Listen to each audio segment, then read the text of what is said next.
사랑하는 은혜와 진리 장로교회 교우 여러분, 오늘 하루 여러분의 삶 속에서 하나님이 큰 일을 행하시고 여러분의 하는 모든 일 위에 복 주시기를 주님의 이름으로 축원합니다.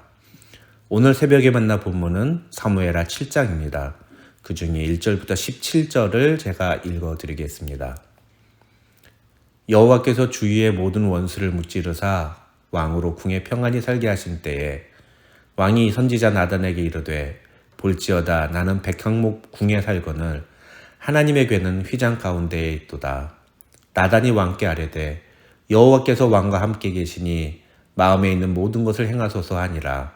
그 밤에 여호와의 말씀이 나단에게 임하여 이르시되 가서 내 종 다윗에게 말하기를 여호와께서 이와 같이 말씀하시되 내가 나를 위하여 내가 살 집을 건축하겠느냐.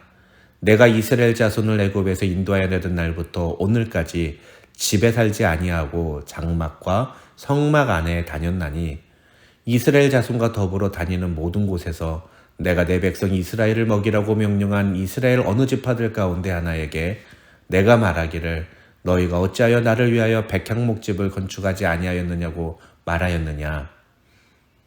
그러므로 이제 내 종 다윗에게 이와 같이 말하라. 만군의 여호와께서 이와 같이 말씀하시기를 내가 너를 목장 곧 양을 따르는 데에서 데려다가 내 백성 이스라엘의 주권자로 삼고 내가 가는 모든 곳에서 내가 너와 함께 있어 내 모든 원수를 내 앞에서 멸하였은즉 땅에서 위대한 자들의 이름같이 내 이름을 위대하게 만들어 주리라. 내가 또 내 백성 이스라엘을 위하여 한 곳을 정하고 그를 심고 그를 거주하게 하고 다시 옮기지 못하게 하며 악한 종류로 전과 같이 그들을 해하지 못하게 하여 전에 내가 사사에게 명령하여 내 백성 이스라엘을 다스리던 때와 같이 아니하게 하고 너를 모든 원수에게서 벗어나 편히 쉬게 하리라.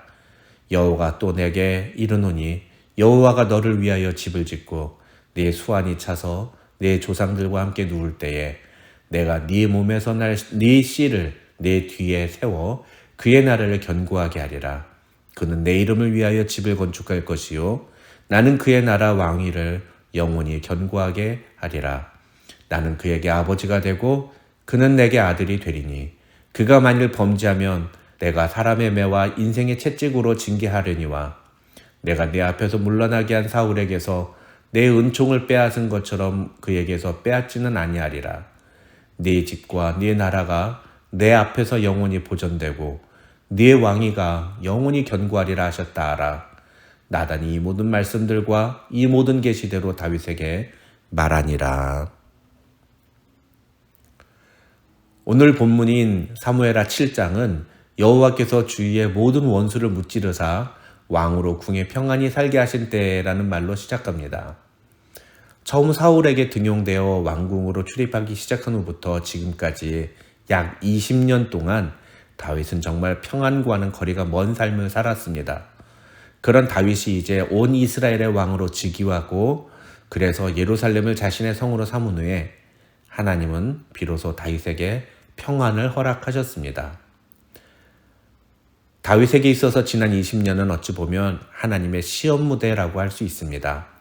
하나님께서 출애굽한 이스라엘 백성들을 평탄하고 넓은 대로가 아닌 힘들고 어려운 광야를 그것도 40년 동안 걷게 하신 것은 그들을 시험하시기 위해서였다고 말하는 신명기 8장 2절의 말씀처럼 다윗도 그 20년 동안 오직 하나님만을 의지하고 하나님의 말씀과 그 뜻대로 이스라엘을 다스리는 왕이 되도록 하기 위해서 모진 시험을 허락하신 것입니다.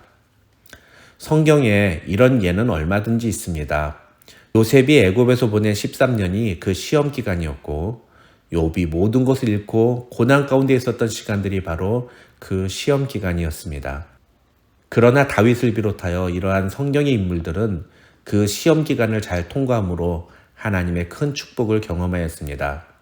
저와 여러분도 이런 축복의 주인공들이 되시기를 주님의 이름으로 축원합니다.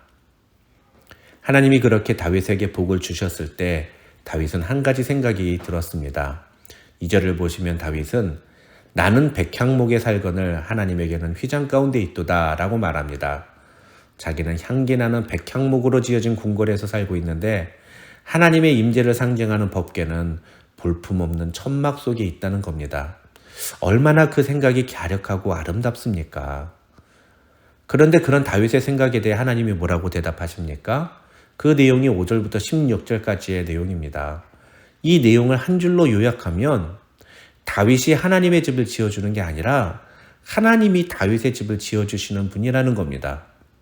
다른 말로 표현하면 다윗이 하나님을 위해서 뭔가를 해드려야 할 것처럼 생각하는 것이 옳지 못하다는 겁니다. 왜 그렇습니까? 하나님은 인간의 대접이 필요한 분이 아니시기 때문입니다. 이것은 우리의 신앙생활에 있어서도 굉장히 중요한 개념입니다. 우리가 하나님을 위해서 뭔가를 할 수 있다고 생각하거나 혹은 해야 한다고 생각하는 것이 바로 오늘 다윗이 말하는 것과 똑같은 것이기 때문입니다. 이런 생각을 가리켜서 공로주의라고 말합니다. 예를 들어서 어떤 분은 매일 빠지지 않고 교회에 나와서 기도를 하시는 분이 있습니다. 그래서 왜 그렇게 기도를 하시냐고 물었더니 그렇게 열심히 기도를 하지 않으면 하나님이 내 기도에 응답해 주시지 않을까 봐서 그렇게 기도한다고 하였습니다. 정성스럽게 기도하면 그만큼 더 기도가 잘 응답되지 않겠느냐는 것이었습니다. 완벽한 공로주의적 사고입니다. 많은 분들이 이런 식으로 신앙생활을 하시는 것을 봅니다. 그런데 이런 식의 신앙생활은 결코 성경적인 신앙생활이 아닙니다. 불교도들처럼 108배를 기도해야 우리의 기도가 응답되는 것이 아닙니다. 하나님을 위해서 내가 무언가를 해야 한다거나 할 수 있다고 생각하는 것 자체가 매우 잘못된 생각입니다. 그렇다고 아무것도 하지 말라는 것은 아닙니다. 우리는 주님을 위해서 우리의 모든 것을 다 내어드려야 합니다.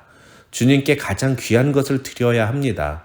그러나 그것이 우리가 하나님을 위해서 뭔가를 하기 위한 의지의 결단이 되어서는 안 됩니다. 그 모든 행동들은 하나님이 우리에게 베푸신 은혜에 대한 감사에서 비롯되어야 합니다. 그렇게 하나님이 나에게 베푸신 은혜를 기억하며 신앙생활하는 것을 가리켜서 그리스도 중심적 신앙이라고 합니다. 예수 그리스도께서 나에게 베푸신 은혜가 너무나도 귀하고 커서 그것에 감사해서 내 마음과 온 힘을 다해 주님을 사랑하고 주님께 헌신하는 것을 말합니다. 이것은 공로주의적인 신앙과는 분명히 다른 것입니다. 18절부터 29절에는 하나님의 말씀에 대한 다윗의 반응이 나옵니다. 여기에 기록된 다윗의 반응을 간단하게 표현하면 두 문장으로 정리할 수 있습니다. 첫째, 다윗은 하나님이 자신과 이스라엘 민족을 위해 행하신 일을 기억합니다. 그리고 둘째, 다윗은 하나님이 앞으로 이스라엘과 자신의 집에게 행하실 일을 기대합니다. 하나님이 하신 일을 기억하고 하나님이 하실 일을 기대하는 것이 은혜를 아는 자의 바른 반응인 것입니다. 사랑하는 성도 여러분, 우리도 이와 같이 은혜로 주님께 반응하는 성도들이 되시기를 주님의 이름으로 축원합니다. 그리스도인의 삶의 동기는 하나님의 은혜이어야 합니다. 우리가 하나님을 위해 무언가를 할 수 있다고 생각하는 것은 매우 잘못된 교만입니다. 사실 하나님은 우리의 도움이 필요하지 않은 분입니다. 하나님은 우리가 없어도 얼마든지 하나님의 뜻을 이루실 수 있는 분입니다. 누가복음 19장 40절을 보시면 예수님은 사람들이 주님을 찬양하지 않으면 돌들이 소리를 지를 것이라고 말씀하셨습니다. 어떤 분은 내가 없으면 하나님이 손해지 이렇게 말하는 분이 있는데 죄송한 말씀입니다만 그건 100% 착각입니다. 하나님은 우리가 없어도 결코 손해보는 분이 아닙니다. 아니, 정확하게 말하면 우리가 없다고 해서 하나님에게 손해될 일은 하나도 없습니다. 왜냐하면 하나님의 능력에 비하면 우리는 정말 아무것도 아닌 존재들이기 때문입니다. 그런데 그렇게 보잘것없고 의미 없는 우리를 하나님은 사랑하시고 우리를 위해 자신의 외아들을 내어주셨습니다. 그리고 그런 우리를 당신의 자녀로 삼아주셨습니다. 이것이 얼마나 큰 은혜인지. 그래서 복음을 가리켜 굿뉴스, 기쁜 소식이라고 하는 겁니다. 다른 게 기쁜 소식이 아니라 우리가 천국 가는 게 기쁜 소식이 아니라 하나님이 아무 의미 없는 우리와 같은 존재를 사랑하시고 우리를 자녀로 삼아주셨다는 것이 기쁜 소식인 겁니다. 하나님을 아버지라고 부르게 되는 순간 우리에게는 엄청난 특권과 기회와 축복이 예비되어 있기 때문입니다. 따라서 우리는 하나님은 우리가 없어도 모든 일을 하실 수 있는 분이라는 사실을 잊지 말아야 합니다. 그런데 하나님은 우리가 필요 없을지 모르지만 교회는 여러분이 없으면 아무것도 할 수 없습니다. 하나님은 우리가 헌금을 하지 않아도 하나님의 일을 하실 수 있습니다. 그러나 교회는 여러분이 헌금을 하지 않으면 아무 일도 하지 못합니다. 하나님은 우리가 헌신하지 않고 우리가 봉사하지 않고 우리가 희생하지 않아도 하나님의 뜻을 이루실 수가 있습니다. 그런데 교회는 교인들이 봉사하지 않으면, 교인들이 희생하지 않으면, 교인들이 섬기지 않으면 아무것도 할 수가 없습니다. 이것을 잘 구분해야 됩니다. 그래서 우리는 교회를 위해서 헌신하고 교회를 위해서 희생하고 교회를 위해서 봉사해야 합니다. 내가 없으면 하나님께 손해지 라고 하는 말은 옳은 생각이 아니지만 여러분 한 사람이 없으면 교회는 큰 손해가 날 수 있습니다. 이것은 명확하게 구분을 해야 하는 것입니다. 다시 본문으로 돌아와 보겠습니다. 무엇보다도 세상에서 아무리 화려한 성전을 짓는다 하더라도 하나님의 영광에 비하면 그것은 아무것도 아닙니다. 우리 하나님은 인간이 짓는 건물에 갇혀 계시는 분이 아니기 때문입니다. 그런데 다윗은 지금 하나님의 집을 짓지 않았다고 안타까워하고 있는 것입니다. 하나님은 다윗의 그 마음이 잘못됐다는 것이 아니라 다윗이 갖고 있는 하나님에 대한 개념이 잘못되었다고 말씀하고 계시는 것입니다. 다윗의 생각은 하나님을 매우 좁게 생각하는 것이기 때문입니다. 만약에 그런 집이 필요했다면 하나님이 먼저 다윗에게 가장 크고 화려한 성전을 지으라고 말씀하셨을 겁니다. 그런데 인간은 자꾸만 하나님께도 그런 것이 필요한 것처럼 생각합니다. 하나님을 자신의 수준으로 가두어 놓는 것입니다. 우리를 위하여 큰 일을 행하신 하나님을 찬양하시기 바랍니다. 그리고 앞으로도 우리에게 큰 일을 행하실 하나님을 기대하는 성도들 되시기를 주님의 이름으로 축원합니다. 하나님은 우리의 생각보다 훨씬 더 크신 분이기 때문입니다.